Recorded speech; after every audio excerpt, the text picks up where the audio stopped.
Can he drive? Can he drive? You know what DK stands for? Donkey Kong? Drift King.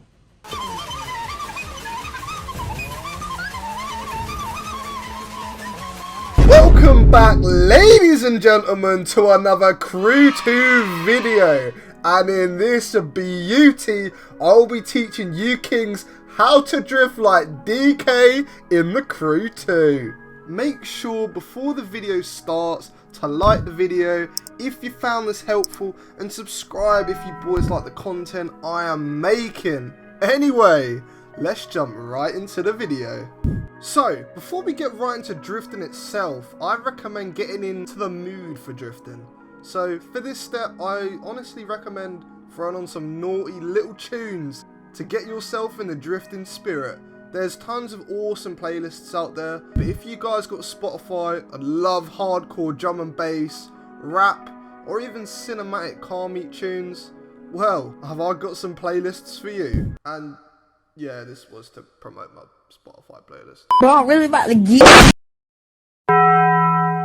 Now you guys have got some tunes going on, let's go to the car settings themselves. Now for these, there's tons of Crew 2 setting videos out there to find to see what you like, but I'll give you a few tips to help you out right now. If you want to zip around a track, slap your grip up and go for it, but if you want a clean line and a little bit more control, whack the grip down.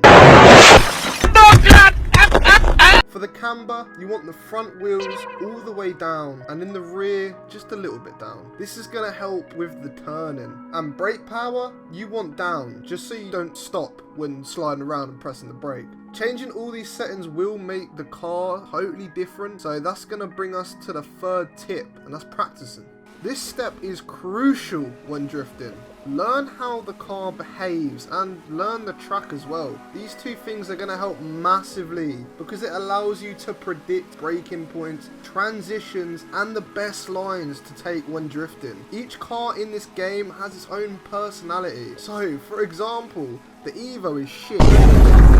Each car behaves a little bit different to each other, so that comes in nicely to our next step, and that's what car should you be choosing. For the car you should choose is honestly totally up to you. The easiest cars to drift for me would be out of the RX-7 or the BMW. For a little more skill, you can try your hands on the Skyline R34, the 370 Nismo, and the M5. All the others are not too bad for drifting. Personally, I don't know about the hypercars because I don't really like drifting them, but one car you should just not bother buying is the Evo. Now, once you've got your car, set it up, and learnt the track, it's time to go practicing. So there's a few little tips I can give you to change drifts and just become a better drifter. First step is to feather the throttle and use the brake and handbrake. I see a lot of drifters just yam the right bumper and hope for the best, and they end up just getting clanted by the wall. When going around a corner, just feather the throttle, and if you feel like you're gonna hit the wall, you can just let go of the throttle or just press the brake. Now, if you feel like you're not gonna make it around the corner, you could do one of two things. The first thing you can do is use the NOS to give the car some extra power just to get it around the corner. Second thing is using the handbrake and the boost button at the same time to flick the back end out. Now, as weird as this sounds, this is actually a world record strat to get long multiplier chains to get a bigger score. What you want to do is press X and square at the same time while tapping your thumbstick in which direction you want to go. This will keep kicking the back end out like this you see on the screen. Now, to make really long corners, as you bring the thumbstick in the direction you want to go, quickly move it across to the opposite side to lengthen your drift. Now, this is hard, don't get me wrong. It took me a few good hours to learn it, but now it's second nature and makes impossible corners easy to drift around. It's time to add flair to your drifting, and I'm going to show you how to do some 360 entries and reverse entries in drifting. So, to 360 entry, you are going to need to be going fairly fast. What you want to do is counter steer to create some momentum to spin. When that speed is built up, you need to turn all the way left or right, and then about 60 degrees in, hold square and X. This is going to do the kick that we learned earlier, putting the car into a spin motion. Now, because all the momentum you put in is easy to spin out and crash, you want to wait till your car is roughly 180 degrees in the spin and then counter steer it to make the car level again. Now, this step is going to be hard and it is going to take a few times to do, but once you've done it a few times, it's going to become super easy.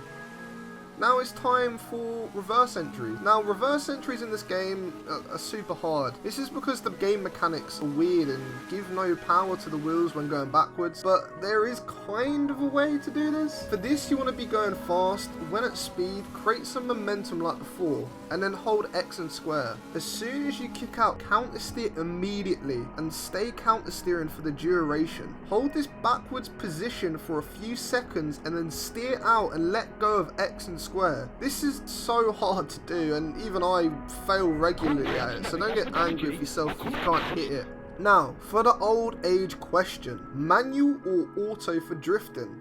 Most people will say manual is the way to go, but I think that's not entirely true. I use both, and to be honest, they're both good in their own way. Manual is good for tight bends at low speeds, but auto is fine just for casual drifting. I mean, I got my high score in auto and I wasn't even thinking about getting a high score, so it all comes down to preference. Now, time for some good drift spots for you boys. First drift spot is a key location for drifters, and that is the top part of the map here. It's by the mountains and is perfect with friends to do some mountain tandems. I really like this spot because of the tight corners and open long straights at the top. Perfect for most levels of drifting. You can't really do any 360 or reverse entries because of the traffic, but hey. Build the helicopter!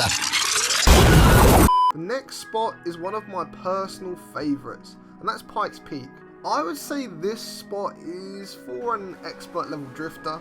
Tight narrow roads with long tight bends make perfect challenge for you boys if you're really trying to boost your drifting.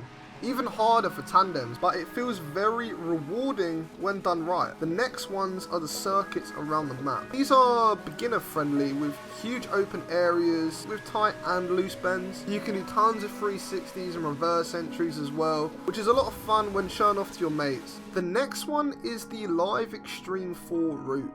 I personally love this route because it's by a canyon and there's some clean sections to slide around. This is normally the go-to spot for me and the boys to come and do some skids. Also, all of the cities are fun, so go to them. Their grid layout means you can make your own tracks, but the traffic I would say is the only problem. Now, to get huge scores on drifting, you are going to need these two multipliers.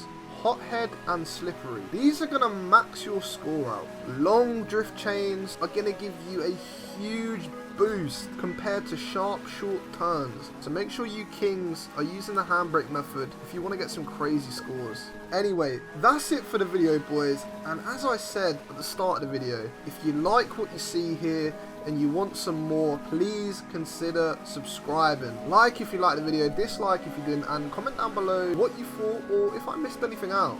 Anyway boys, as always, all love.